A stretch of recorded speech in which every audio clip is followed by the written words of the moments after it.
Let's start with an extraordinary story, actually, such a sad one. We're going to go on to talk about strike action in the NHS and also talk about a pretty good news story, actually, about the eradication of hepatitis C in this country. But our first story is America's saddest murder trial. Now, you might not have come across this, but it's the case of Lindsay Clancy, a 32-year-old mother from Massachusetts in the United States, who killed her 3 children before then attempting to take her own life. Last week, the ongoing trial heard from various health professionals about the circumstances surrounding those deaths. Let's talk to Rachel Ward, GP and co-host of the Pharmacy podcast. Rachel, this is a deeply, deeply troubling story, isn't it? Lindsay Clancy had suffered a psychotic mental breakdown. She had been in the care and under the care of a variety of mental health practitioners. She'd been on a lot of medication, but clearly something had gone wrong, hadn't it?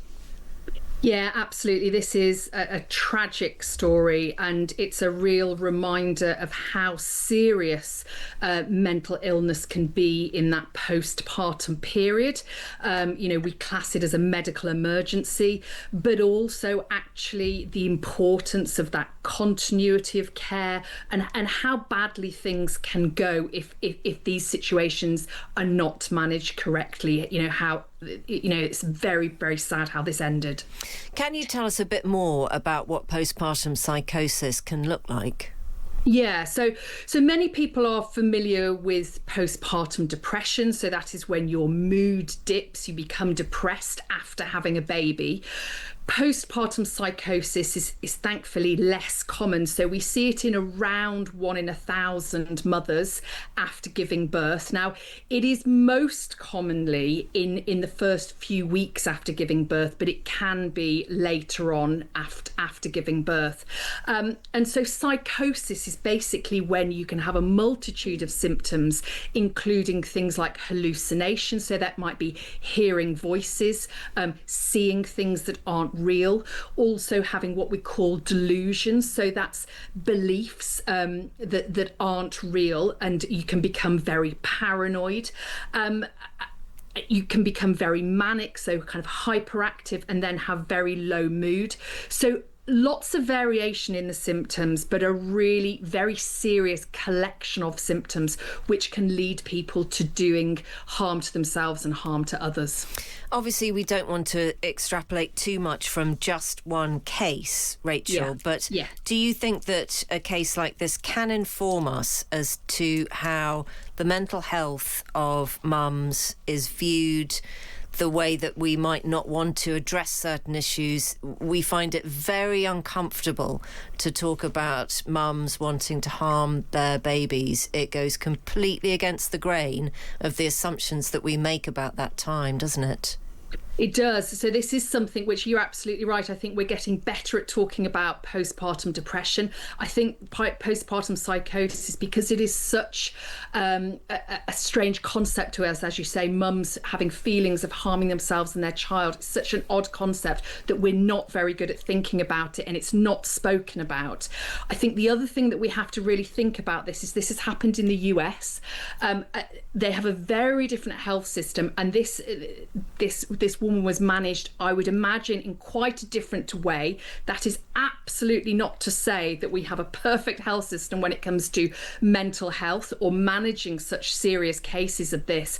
But I think, I would hope that some of our continuity between primary and secondary care, I hope that we would see better continuity of care in cases such of this. And I think it has really highlighted some of the real ongoing issues in mental health care in the States. Sure.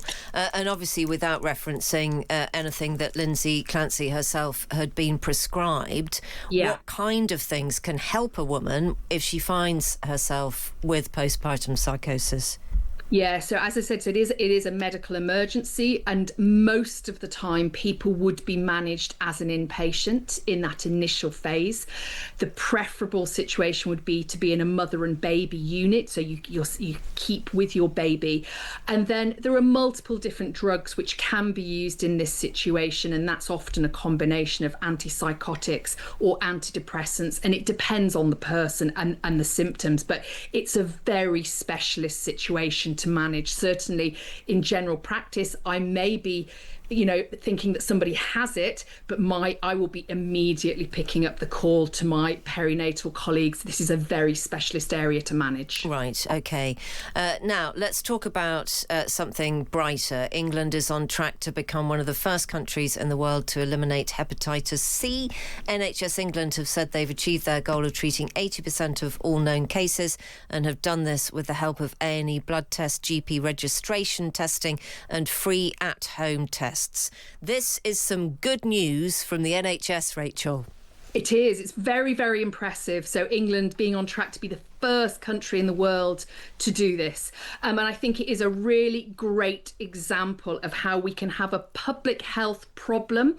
And because of the nature of our health system, we can be collaborative across the different boards, across accident, emergency, general practice, sexual health. We can all have the same common goal of picking up these cases of something which can be treated and, in vast majority of cases can be treated with antiviral medication and stop that being passed on to other people. So I think this is a really positive example as how our health system can work very well. Excellent. We are also discussing Health Secretary Yvette Cooper's announcement of over 350 new jobs for junior doctors in England. It is one of the first steps in the department's deal with the BMA to end the strikes. Now, the BMA accepted that deal back in June, bringing to an end that 3-year period of industrial action.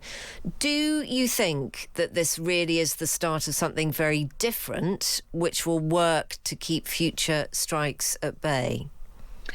I'll be honest, when I read this, I was very nonplussed by 350 jobs. So the initial offer was 1,000 jobs in the first year and 4,500 in 3 years. Now, the other thing which people don't necessarily kind of understand the concept, being a junior doctor, you are essentially in line with academic calendars. So you start your training jobs, it's always the first Wednesday in August, and you have a very, very kind of a clear pathway of going from year to year in your training pathway. So if those jobs are not available at the start of the year, that is going to be very out of sync and very odd for people starting at different times. It would be a bit like starting your university year in March. So it's a bit odd, and I just wondered why that has happened. It doesn't fill me with confidence that they have the resources and the plans in place to get these 4,500 jobs in place as were promised. 350 is such a small number that when we look at the need for more doctors and the number of people in training posts, who are not getting those specialist jobs. OK. It does seem to show a bit of a lack of understanding. I mean, you've explained very clearly that there is a flaw in the plan. I mean, for Yvette Cooper not to have at least mitigated the announcement by saying, I recognise that within the calendar this might not work, but I haven't seen that anywhere. No, I haven't. And, maybe I'm missing something here, but I thought that was a very odd thing, because if you're not going to have those jobs in place at the start of the year, I don't get how they're suddenly going to fit into your training schemes, and people are still going through specialist training programs. So, I think it's a kind of incomplete addition there. Right. I mean, the strikes themselves, Rachel, we have talked to you about them, on and off for as long as they've been happening, actually, and we've really appreciated your insight into them. They cost UK hospitals £3 billion, according to the NHS. So, I mean, the NHS simply cannot afford to let this situation continue, can it? They can't, and I think it's so disruptive to care. The junior doctors have obviously accepted this deal. One of the big problems with their jobs is that they're spending huge amounts of money to go through training, and then they hit this bottleneck, and you're having unemployed doctors. So I think obviously some movements to address that is important, but I think again there are just so many issues with the way junior doctors are treated, how they can be placed anywhere in the country, all these different issues that I think if they're going to get really on top of the issues of retainment of our junior doctors, who are very expensive to train, we really need to work very hard at improving the conditions. Quick question from Neil, who has read an article in the Times online today about stopping certain medicines during the heat wave because they can become harmful. Tell us your GP thoughts about that. Yeah, I wouldn't do that without advice. So there are certain things that if you're becoming very dehydrated, for example, there would be situations where we would recommend that somebody may pause something. But, you know, I've seen lots of things in social media, for example, about people, how antidepressants can be problematic in the heat. Please don't just stop taking your antidepressants in the hot weather. It could be really detrimental. If you have any queries, phone up your GP practice. Most practices now have pharmacists on their team. So if you don't speak to a doctor, you can speak to a pharmacist or phone 111, but get some advice before doing that. It could be really dangerous. Is it at least sensible to start keeping your medications in a fridge? I mean, can medications go off if you allow them to get too hot? I mean, there are some liquid forms, you know, when we're talking about things like injectable drugs that need to be kept at certain temperatures, some antibiotics. Most tablets are going to be fine. If they have specific storage requirements, it will state that on the packaging as well. Rachel, you're always a wonder. Thank you very much indeed. That is our resident GP, Dr. Rachel, to you and me.